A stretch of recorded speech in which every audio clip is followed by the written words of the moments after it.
আমার শাশুড়িকে তোর সাথে বিয়ে দিয়ে ওই রাজাকার শ্বশুরটাকে বউ ছাড়া করবো। আমার শ্বশুরের পদগুলো 2টা সার আল বদর আল শামস সহ সব সম্পত্তিও তোর নামে লিখে দেব। আমার বউ এমনি ভয়ঙ্কর ধাঁচের মহিলা, তুই আমার গলা ধরেছিস জানতে পারলে আমার গলায় টিপে দেবে। থামলো তুর্য, অনুনয় সুরে আবারও বলল, বন্দুক মাথায় একটা কেন, 5টা ধর। তবুও ভাই গলাটা ছাড় এখন। এই কঠিন এক মুহূর্তে এসেও এমন প্রহসনমূলক বক্তব্য। তুর্যেরহীন লাগাম ছাড়া কথা শুনে আরুষের ইচ্ছে হচ্ছে এই জঙ্গলেরই কোনো এক শক্তপোক্ত গাছের সাথে নিজের মাথাটা টাক মেরে দ্বিগুণ্ঠিত করে ফেলতে। এটা মানুষ নাকি ভিনগ্রহের কোনো প্রাণী? না, এই লোক ভালো হবে না কোনো দিনও। যদি ভালো হতো তবে এমন একটা সময় এসেও এই ধরনের কথা বলতে পারতো না। আচ্ছা, এর কি নিজের জীবনের মায়াও নেই, পরিবারের চিন্তা নেই? না, এখন তাকেই কিছু করতে হবে, নয়তো যে কোনো সময় বিপদ ঘটে যেতে পারে। যতই হোক তুর্য তার স্যার, এতদিন এই লোকটার সাথে আছে। যতই রাগ অভিমান বিরক্তি থাকুক না কেন, ভালোবাসাও আছে। আরুষ অধৈর্য ভঙ্গিতে আশেপাশে তাকালো। জঙ্গলের মাটিতে পড়ে থাকা শুকনো পাতার মধ্যে একখানা মোটা লাঠি চোখে পড়ল তার। সকলের অগোচরে সে লাঠিটা হাতে তুলে নিল আরুষ। অতঃপর খুব সাবধানে লাঠি হাতে গিয়ে দাঁড়ালো তুর্য এবং ওই সন্ত্রাসীর পিছনে। এর মধ্যেই তুর্য আবারও চেঁচিয়ে উঠল, কাঁদো কাঁদো কণ্ঠে বলল, না না, তুই আমার মাথায় বন্দুক ধরতে পারিস না। বউর সাথে এখনো আমার বাসর ছাড়া হয়নি। 20-25টার মতো টিয়াবাকে ছাড়ার মতো বাচ্চা পদে করা হয়নি। আমাকে এখনো মেরে ফেলতে পারিস না তুই। বন্দুক নিয়ে দূরে সর, হত ছাড়া।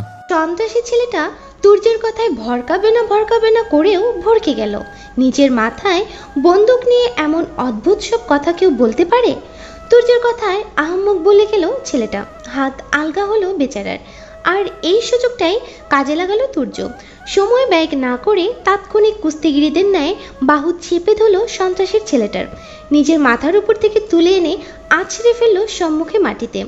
এইদিকে একই সময়ে আরুষও সন্ত্রাসী ছেলেটার মাথার উপরে আঘাত হানল হাতের মোটা লাঠি দ্বারা। কিন্তু হায়, ছেলেটা সরে যাওয়ায় আঘাতটা গিয়ে লাগলো তুর্যের মাথায়। বাড়িটা বেশ জোরে সরেই লেগেছে। মুহূর্তেই ঝিমঝিম করে উঠল বেচারার মাথাটা। চোখের সম্মুখে ঝাপসা হয়ে যেতে শুরু করলো ধীরে ধীরে। সম্মুখে ফেলা সন্ত্রাসীটাকে তার বাহিনীর লোকদের পাকড়াও করতে দেখে মাথাটা চেপে ধরল তুর্য। ঢুলু ঢুলু পায়ে তাকালো পিছন ফিরে। আবছা দৃষ্টিতে দেখলো লাঠি হাতে ব্যাককেলের ন্যায় দাঁড়িয়ে আছে আরুষ। নিমিষেই চোয়াল শক্ত হলো তুর্যের। দাঁতে দাঁত চেপে বলল, একবার বেঁচে ফিরি, তারপর তোকে আমি দেখে নেবো মির্জাফরের বংশধর। কথাটা বলেই মাটিতে লুটিয়ে পড়ল তুর্য। আরুষ আটকে উঠল। আহাম্মকে নেয় একবার তাকালো হাতের মোটা লাঠির পানে, আর একবার তাকালো মাটিতে জ্ঞান হারিয়ে পড়ে থাকা তুর্যের পানে। এটা সে কি করে ফেললো? ভালো করতে গিয়ে হলো খারাপ। রাগে দুঃখে এই মুহূর্তে কান্না পাচ্ছে বেচারার। তার সাথেই কেন সবসময় এমন হয়? লজ্জায় সকলের সম্মুখে এখন কাঁদতেও পারছে না। এখানে এত বড় প্রশাসনিক বাহিনী সন্ত্রাসীদের সম্মুখে কান্না করা তার মতো এক অফিসারকে মানায় না। আরুষ হাতে লাঠি ফেলে দিল, দ্রুত দৌড়ে গেল তুর্যের নিকটে। সকলকে আদেশ দিল সন্ত্রাসীদের গাড়িতে তুলতে, আর তার সাথে তুর্যকে ধরে গাড়িতে তুলে দিতে। লোকটাকে হাসপাতালে নিতে হবে এখনই। যদিও সুস্থ হয়ে আরুষের জীবন নিয়ে টানাটানি লাগবে, তার জন্য তো আর এভাবে ফেলে রাখা যাবে না একে। তাছাড়া দোষটাও আরুষের। তার একটু খেয়াল করে সাবধানতা অবলম্বন করে আঘাত করা উচিত ছিল। এমন এক ব্যাককেলমূলক কাজ অন্তত তার দ্বারা মানায় না। সময় ব্যয় করেনি। তুর্যকে নিয়ে অতি দ্রুত শহরের এক নামকরা হাসপাতালে ছুটে এসেছে, ভর্তি করেছে তাকে। আসার পথে গাড়িতেই তুর্যের পরিবারকে কল করে জানিয়েছে তুর্য সড়ক দুর্ঘটনার শিকার হয়েছে। ব্যাস, সেই রাতেই পরিবারের সকলে মিলে হানা দিয়েছে হাসপাতালে। তাহমিনা বেগম ইতিমধ্যে কাঁদতে কাঁদতে দিশেহারা হয়ে পড়েছেন। যত যাই হোক, তার ছেলে তো তুর্য, নারী ছেঁড়া ধন তার। তাছাড়া তুর্যের সাথে যে ঝগড়া বিবাদটা সর্বদা লেগে থাকে, ওটা তো সত্যি সত্যি ঝগড়া নয়, ওটা তাদের মা ছেলেরই ভালোবাসার একটা অংশ। সকলের ভালোবাসা প্রকাশের ধরন তো আর এক হয় না, তেমনি তাদেরও মা ছেলের ভালোবাসা প্রকাশের ধরনটা একটু ভিন্ন। কোথাও এক কোণে দাঁড়িয়ে দাঁড়িয়ে অশ্রু বিসর্জন দিয়ে যাচ্ছে লাগাতার। তুর্য দুর্ঘটনার কবলে পড়েছে, এই সংবাদ শ্রবণেই তো মেয়েটার জ্ঞান হারানোর উপক্রম হয়েছিল। বুকের ভিতরে থাকা কলিজাটা যেন দুমড়ে মুচড়ে উঠেছিল। এতদিন যে পুরুষের উপরে বিরক্ত ছিল, আজ সেই পুরুষকে হারানোর ভয়ে দিশেহারা হয়ে উঠেছে মেয়েটা। ওই যে কথায় আছে না, যখন মানুষ কাছে থাকলে মর্ম বুঝে না, দূরে গেলে ঠিক মর্ম বুঝে নেয়। পৃথা এতদিন যে তুর্যের মর্ম একটুও বুঝেনি তেমন নয়, সে এতদিনও বুঝেছে। তবে নিজের অনুভূতি সম্পর্কে সন্দেহান ছিল। তুর্যের জন্য তার ভিতরের জাগ্রত হওয়া অনুভূতিকে ঠিক কী নাম দিবে বুঝে উঠতে পারছিল না। তবে আজ তুর্যের এই দুর্ঘটনার পরে পৃথার সকল সংশয়, সকল সন্দেহ দূর হয়েছে। মেয়েটা বেশ বুঝতে পেরেছে সে ভালোবাসে তুর্যকে, ভীষণ ভালোবাসে। তুর্যকে হারিয়ে সে বাঁচতে পারবে না, কিছুতেই না। এই যে এখন তুর্যের এই সামান্য এক দুর্ঘটনাতেও হৃদয় ব্যথা উঠেছে পৃথার, নাজুক হয়ে উঠেছে মেয়েটা। ইচ্ছে করছে চিৎকার করে কাঁদতে, ছুটে গিয়ে একবারের জন্য হলেও জড়িয়ে ধরতে ইচ্ছে করছে ওই তুর্য নামক পুরুষটাকে। কিন্তু আজ সে অসহায়, ভীষণ অসহায়। এতদিন তুর্য তাকে বারংবার কাছে টানতে চেয়েছে, অথচ সে ফিরিয়ে দিয়েছে। আর আজ সে নিজে তুর্যের কাছে যেতে চাইছে, কিন্তু পারছে না। পৃথার হৃদয় ব্যাকুল হলো, একটু এগিয়ে গিয়ে দাঁড়ালো তুর্যের কেবিনের সম্মুখে। কেবিনের স্বচ্ছ কাঁচ গলিয়ে তাকালো ভিতরে। সাথে সাথেই মেয়েটার হৃদয়টা ছটফটিয়ে উঠল, আখিদয় ভরে উঠল অশ্রুকণায়। সারাক্ষণ ছটফট করে সকলকে জ্বালিয়ে মারা ছেলেটা কেমন নিথর হয়ে শুয়ে আছে হাসপাতালের শুভ্র রঙা বিছানায়। যদিও ডাক্তার বলেছে তেমন গুরুতর চোট লাগেনি, কালকের মধ্যেই সুস্থ হয়ে যাবে, কিন্তু মন যে মানছে না। সত্যিকার অর্থে ভালোবাসলে ভালোবাসার মানুষটার একটু ব্যথাও যে সহ্য করা কষ্টকর। পৃথা হাত উঠিয়ে আলতোভাবে রাখলো কেবিনের স্বচ্ছ কাচের উপরে, ভাঙা ভাঙা কণ্ঠে বলল, আরুষ হাসপাতালের করিডোরের এক কোণে দাঁড়িয়ে আছে নিশ্চুপভাবে। ভিতরে ভিতরে তীব্র অনুশোচনায় দগ্ধ সে। এমন একটা কাজ কিভাবে করলো সে? এত বড় একজন দায়িত্ববান কর্মকর্তা হয়ে এইটুকু সাবধানতা তার অবশ্যই অবলম্বন করা উচিত ছিল। সে ঠিক কাকে মারছে পর্যবেক্ষণ করে নেওয়া উচিত ছিল। আজ তার হাতে লাঠির বদলে বন্দুকও তো থাকতে পারত। যদি সে নিজের বন্দুকটা চালাতো সন্ত্রাসীর উদ্দেশ্যে এবং সেই বন্দুকের গুলি লাগতো তুর্যের শরীরে, তখন কি হতো?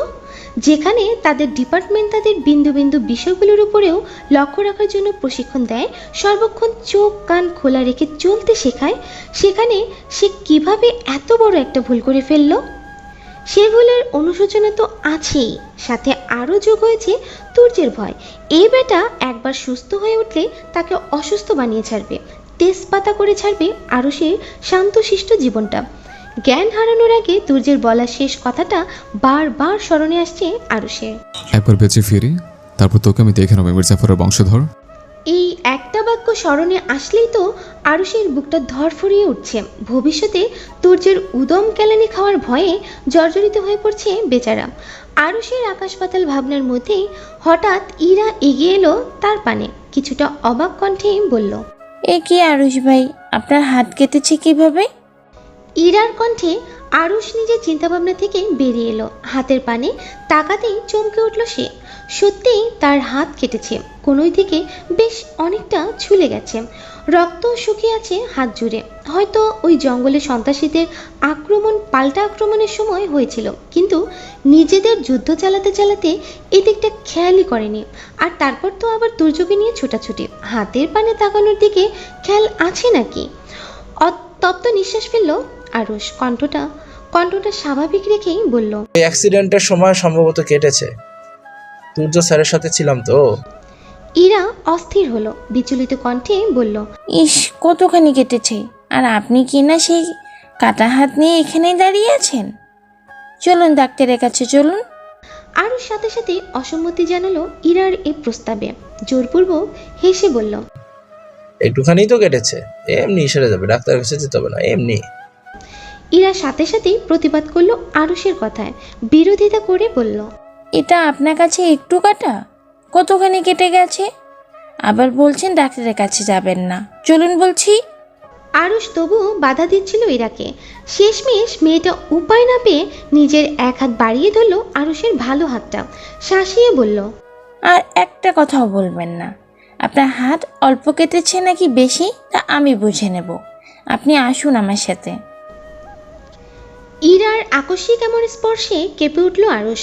এটাই তার প্রেয়সীর থেকে প্রথম স্পর্শ। কেমন শিহরণ জাগলো হৃদয়ে।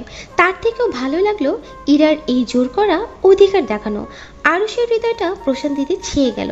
ইরার উপরে আর একটা কথাও বলল না সে, শুধুমাত্র মন্ত্রমুগ্ধের ন্যায় এগিয়ে চলল ইরার পিছু পিছু। মেয়েটা তাকে টেনে নিয়ে ঢুকলো এক কেবিনে। এক রাতে, এত রাতে এই অল্প স্বল্প চিকিৎসার জন্য ডাক্তার খুঁজে না পাওয়া গেলেও একজন নার্সের শরণাপন্ন হলো তারা। নার্স মহিলাটি তার চিকিৎসার সরঞ্জাম নিয়ে বসলো আরুষের পানে। নিজের মতো করে ঔষধ লাগাতে শুরু করলো তার হাতে। তবে সেদিকে কোনো খেয়ালই নেই আরুষের। সে এখনও এক দৃষ্টিতে তাকিয়ে রয়েছে ইরার পানে। আরুষকে এভাবে তাকিয়ে থাকতে দেখে কপাল কুঁচকালো মেয়েটা। এক ভ্রু নাচিয়ে প্রশ্ন করলো, সমস্যা কি? আমার দিকে ওভাবে তাকিয়ে আছেন কেন? অপ্রস্তুত হলো আরুষ। সাথে সাথে দৃষ্টিতে নত করলো সে। আমতা আমতা করে বলল, হবে না, এমনি। ভোরের আলো ফুটেছে। রাতের নিস্তব্ধতা কাটিয়ে ব্যস্ত হয়ে উঠেছে পুরো শহর। তুর্যের জ্ঞান ফিরছে মাত্রই। ঘুমের ইঞ্জেকশনের গুণে বেশ অনেকক্ষণ বেহুশের মতো পড়েছিল সে। জ্ঞান ফিরতেই পিটপিট করে চোখ খুলল তুর্য। চোখের সম্মুখে দৃশ্যমান হলো হাসপাতালের শুভ্ররঙা ছাদটা। ছেলেটা তৎক্ষণাৎ আবারও চোখ বন্ধ করে নিল। একটু নড়ে চড়ে উঠতেই অনুভব করলো ঘাড়ে ব্যথা হচ্ছে ভীষণ, আবার হাতের উপরেও ভারী ভারী ঠেকছে। তুর্য ঘাড় ঘুরিয়ে তাকালো পাশে, আবার চোখ মেলতেই চোখের সম্মুখে ভেসে উঠল প্রেয়সীর ঘুমন্ত মুখশ্রী। পৃথা তার হাতের উপরে মাথা দিয়ে নিশ্চিন্তভাবে ঘুমিয়ে আছে। তুর্যের ওষ্ঠে হাসি ফুটে উঠল। কি স্নিগ্ধ লাগছে মেয়েটাকে। ঘাড়ে এবং হাতে ব্যথা অনুভব করলেও হাতটা আর সরালো না সে। নিজ স্ত্রীকে একটু শান্তিতে ঘুমাতে দেওয়ার জন্য হাতটা আরও ছড়িয়ে দিল, আর অন্য হাত দ্বারা বিলি কেটে দিতে শুরু করলো স্ত্রীর চুলের ভাঁজে। এর মধ্যেই একজন নার্স সকালের চেক আপের উদ্দেশ্যে ঢুকলো কেবিনের দরজা থেকে। তুর্যকে চেয়ে থাকতে দেখে হাসি মুখে বললেন, উঠে গেছে। এইটুকু বলতেই তাকে হাত উঠিয়ে থামিয়ে দিল তুর্য। ফিসফিসিয়ে বলল, আস্তে কথা বলুন, আমার স্ত্রী ঘুমাচ্ছে। নার্স মহিলাটি হাসলেন। তিনিও তুর্যের মতোই ফিসফিসিয়ে জিজ্ঞেস করলেন, স্ত্রীকে ভালোবাসেন ভীষণ। তুর্য লাজুক হাসল, উপর নিচ মাথা ঝাঁকিয়ে বলল। হুম। নার্স মহিলাটি আর কথা বাড়ালেন না। নিজের মতো করে তুর্যের চেক আপ করে চলে গেলেন কেবিন থেকে। তবে কেবিনে চুপ থাকলেও কেবিনের বাইরে গিয়ে আর চুপ রইলেন না। তুর্যের বাড়ির সকলকে জানিয়ে দিলেন তুর্যের জ্ঞান ফেরার কথা। ব্যাস, আর কে শুনে কার কথা। আরুষ ব্যতীত সকলে হুড়মুড়িয়ে ঢুকতে শুরু করলো তুর্যের কেবিনে। সকলের টুকটাক শব্দ কর্ণে পৌঁছাতেই ঘুম ভেঙে গেল পৃথার।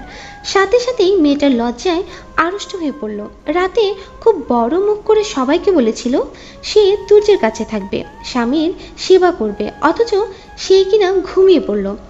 পৃথা এলোমেলো দৃষ্টি ফেলল। ওয়াশরুমের দোহাই দিয়ে দ্রুত কেটে পড়ল সকলের সম্মুখ থেকে। পৃথা চলে যাওয়ার সাথে সাথে তুর্য কটমট করে তাকালো সকলের পানে। দাঁতে দাঁত চিপে বিড়বিড়িয়ে বলল, সব শত্রুর দল আমার। বোর্ডের সাথে একটু ভালো মুহূর্তে কাটাচ্ছিলাম, তা সহ্য হলো না কারো। সময়ের কাঁটা ঘূর্ণায়মান। সে ঘুরতে ঘুরতে সকালের সময় পেরিয়ে বিকেলের দিকে গড়িয়েছে। তুর্যের মাথার চোট ততটা গাঢ় না হওয়ায় তাকে হাসপাতাল থেকে সসম্মানে রিলিজ করে দেওয়া হয়েছে ইতিমধ্যে। যদিও হাসপাতাল কর্তৃপক্ষ একটা দিন পর্যবেক্ষণে থাকতে বলেছিল, কিন্তু তুর্য রাজি হয়নি। এই হাসপাতাল, এখানকার ওষুধের গন্ধ, এসব বরাবরই অপছন্দের তালিকায় তার। তাই একটু তড়িঘড়ি করে হাসপাতাল ছেড়েছে ছেলেটা। তবে এর মধ্যে সবচেয়ে আশ্চর্যের বিষয় হচ্ছে এই যে এতটা সময় তুর্যের জ্ঞান ফিরেছে, অথচ সে আরুষের খোঁজ করেনি একবারও। তবে কি মাথায় চোট পেয়ে চোট পাওয়ার কারণটাই ভুলে গেছে, নাকি মনে মনে বড়সড় কোনো পরিকল্পনা আসছে, ভেবে পাচ্ছে না আরুষ। ভয়ে আর বেচারা তুর্যের সম্মুখে একটা বারের জন্যও যায়নি। লুকিয়ে চুরিয়ে ছ্যাঁকা খাওয়া প্রেমিকের মতো দূর থেকে দেখেছে তার স্যারকে। যদিও দুই একবার সাহস করেছিল, ভেবেছিল একটাবার তুর্যের সাথে দেখা করে মাপ চেয়ে নিবে, তবে পরক্ষণেই আবার ভয়ে সিদ্ধান্ত বদলে ফেলেছে। বলা তো আর যায় না, পরে দেখা যাবে সে মাপ চাইতে তুর্যের কাছে গেল আর তুর্য প্রতিশোধ নিতে তার মাথা ফাটিয়ে এই হাসপাতালেরই কোনো এক বিছানায় শুয়ে দিল। তখন কি হবে? তার থেকে কয়েকটা দিন যাক, তুর্য আর একটু সুস্থ হোক এবং এই ঘটনাটাও কিছুটা ভুলুক, তারপর না হয় তার সম্মুখে যাওয়া যাবে। রাতের আধার ঘনিয়েছে, দিনের উজ্জ্বল সূর্যটা বিদায় নিয়ে প্রকৃতিকে বিলিয়ে দিয়েছে রাতের আধারের মাঝে। ব্যস্ত শহরটা সেজে উঠেছে কৃত্রিম সোডিয়ামের আলোয়। তুর্য আতশোয়া হয়ে বসে রয়েছে নিজ কক্ষের বিছানায়। একটু পরপর আবার অধৈর্য ভঙ্গিতে দরজার পানে উকি ঝুঁকি মেরে দেখছে পৃথা আসছে কিনা। সেই যে মেয়েটা কক্ষ থেকে বেরোলো আর এলো না। হাসপাতালে তো নিজ পরিবারের জনগোষ্ঠীর কৃপায় বউয়ের মুখটা পর্যন্ত ভালোভাবে দেখার সুযোগ পায়নি তুর্য। তারপর এলো বাড়িতে, ভেবেছিল এখানে এসে অন্তত বউয়ের সাথে একান্তে সময় কাটানোর সুযোগ পাবে। গতকাল রাতে হঠাৎ মাথা ফাটার আগে পৃথার সাথে তার কথা বলার যতটুকু সৌভাগ্য হয়েছিল, তাতে তুর্য এইটুকু অন্তত বুঝেছিল পৃথার হৃদয়ে তার জন্য অনুভূতির সঞ্চার ঘটেছে। তবে তখন তাড়াহুড়োতে থাকায় এই বিষয়ে পৃথার সাথে আর কথা বাড়াতে পারেনি বেচারা। হন্তদন্ত হয়ে ছুটেছে জঙ্গলে আর তারপর হাসপাতাল। তুর্যের জ্ঞান ফেরার পরে যখনই এই বিষয়টা আবারও মাথায় হানা দিয়েছে, তখন থেকে সে উতলা হয়ে উঠেছে পৃথার সাথে একটাবার একান্তে কথা বলার জন্য। সে যা ভেবেছে সেটাই সঠিক কিনা নিশ্চিত হতে দিশেহারা হয়ে উঠেছে তুর্যের হৃদয়। অথচ তার পরিবারও তাকে একটু শান্তিতে বউয়ের কাছে থাকতে দিচ্ছে না। আর তার বউ তো বই, পাষাণ মহিলা একটা, যতটা পারছে পালিয়ে বেড়াচ্ছে। তুর্যের ভাবনা চিন্তার মাঝেই পৃথা হাতে খাবারের প্লেট নিয়ে ঢুকলো কক্ষে। এগিয়ে গিয়ে প্লেটটা বিছানার উপরে তুর্যের সম্মুখে রেখে বলল, খেয়ে নিন তাড়াতাড়ি, এরপর ঔষধ আছে আপনার। তুর্য একবার তাকালো খাবার প্লেটের দিকে, পরক্ষণে আবারও দৃষ্টি ঘোরালো পৃথার পানে। বেশ স্বাভাবিক কণ্ঠেই বলল, খাইয়ে দাও। পৃথা ভ্রু কুচকালো, কপালে ভাঁজ ফেলে বলল, কেন, আপনার হাতে কি হয়েছে? নিজের হাতে খেয়ে নিন। তুর্য ঠোঁট উল্টে দিল, বাচ্চাদের মতো করে বলল। পৃথার কুচকানো ভ্রুদয় আরও কুচকে এলো, আখিদয় ছোট ছোট করে সে বলল, মাথা ফেটেছে, হাত দুটো তো ঠিকঠাক একদম সোজা লাঠির মতো আছে, তাহলে নিজের হাত দিয়ে খেতে সমস্যা কি? তুর্য চোখ মুখে বিষণ্ণ ভাব ফুটিয়ে তুলল, কাঁদো কাঁদো কণ্ঠে বলল, এই অবস্থাতে তুমি আমার সাথে এমন ব্যবহার করছো বউ? আমার মতো এক অবলা স্বামীর জন্য তোমার কি একটু মায়া লাগছে না? এতটা পাষাণ তুমি কিভাবে হচ্ছে বউ? ওই সিনেমার নায়িকাদের মতো আমার অসুস্থতা তোমার বুকটা কি একটু কেঁপে কেঁপে উঠছে না? তুর্যের এমন অভিনয় মিশ্রিত বাক্য শ্রবণে বিরক্ত হলো পৃথা, আবার মায়াও লাগলো ভীষণ। যতই হোক তুর্য অসুস্থ, মায়া মাথা ফাটলেও সেটা তো অসুস্থতাই। কতটা রক্ত গতকাল তার মাথা থেকে গড়িয়েছে পৃথা সচক্ষে তা অবলোকন করেছে। ওই রক্তের কথা স্মরণে আসতে একবার সত্যিই মেয়েটার বুক কেঁপে উঠল। প্রিয় পুরুষের জন্য হৃদয় হাহাকার করে উঠল হৃদয়। আর পৃথা না করতে পারলে না তুর্যের মুখের উপর। যদিও এভাবে হুট করে একজন পুরুষকে খাইয়ে দিতে অসুস্থ বোধ হচ্ছে মেয়েটার, তবুও হাত বাড়িয়ে সে খাবার প্লেটটা হাতে তুলে নিল, কিছুটা ইতস্ত করে বলল, আসুন খাইয়ে দিচ্ছি। তুর্যের ওষ্ঠে হাসি ফুটে উঠল। পৃথার পানে একটু এগিয়ে বসলো সে, খুশিতে গদগদ হয়ে বলল। পৃথা কোনো দ্বিরুক্তি করল না, ছোট ছোট লোকমা করে চুপচাপ খাইয়ে দিতে শুরু করলো তুর্যকে। তুর্য ভদ্র বাচ্চাদের মতো খেয়ে নিতে লাগলো বউয়ের হাতে, আবার মাঝে মাঝে পৃথাকে খাওয়ারও আদেশ দিল। পৃথা হাসলো, হৃদয়ের কোণে এক মুঠো প্রশান্তির স্থান দিয়ে সেও খেয়ে নিতে শুরু করলো তুর্যের সাথে সাথে। সময় গড়ালো কিছুটা, যদিও এখনো তেমন রাত নয়। ঘড়ির কাঁটায় টিকটিক করে জানান দিচ্ছে কেবল রাত্রি 9টা। চারদিকটা এখনো দিনের আলোর ন্যায় কোলাহল পরিপূর্ণ। পৃথা তুর্যকে খাইয়ে দিয়ে ওষুধ খেতে বলে তখন প্লেট নিয়ে চলে গিয়েছিল নিচে। সবটা গুছিয়ে সকলের সাথে একটু আড্ডা দিয়ে কেবলই ফিরেছে আবার কক্ষে। দরজা গলিয়ে কক্ষের ভিতরে ঢুকতেই দেখতে পেল তুর্য চোখ বন্ধ করে শুয়ে আছে, হয়তো ঘুমিয়ে পড়েছে। পৃথা টা টু কোনো শব্দ করল না, নিঃশব্দে এগিয়ে গেল তুর্যের পানে, বসলো তার পাশে। কি সুশ্রী না লাগছে এই পুরুষের ঘুমন্ত মুখশ্রীটা, যেন কোনো নিষ্পাপ বাচ্চা ঘুমিয়ে আছে, অথচ জেগে থাকলে ব্রিটিশগিরিতে সকলকে হার মানিয়ে ফেলে। মুখ থেকে সারাক্ষণ বুলেটের ন্যায় লাজ লজ্জাহীন বাক্য ছুটতেই থাকে। পৃথা হাসলো স্বামীর ঘুমন্ত মুখশ্রী দর্শনে।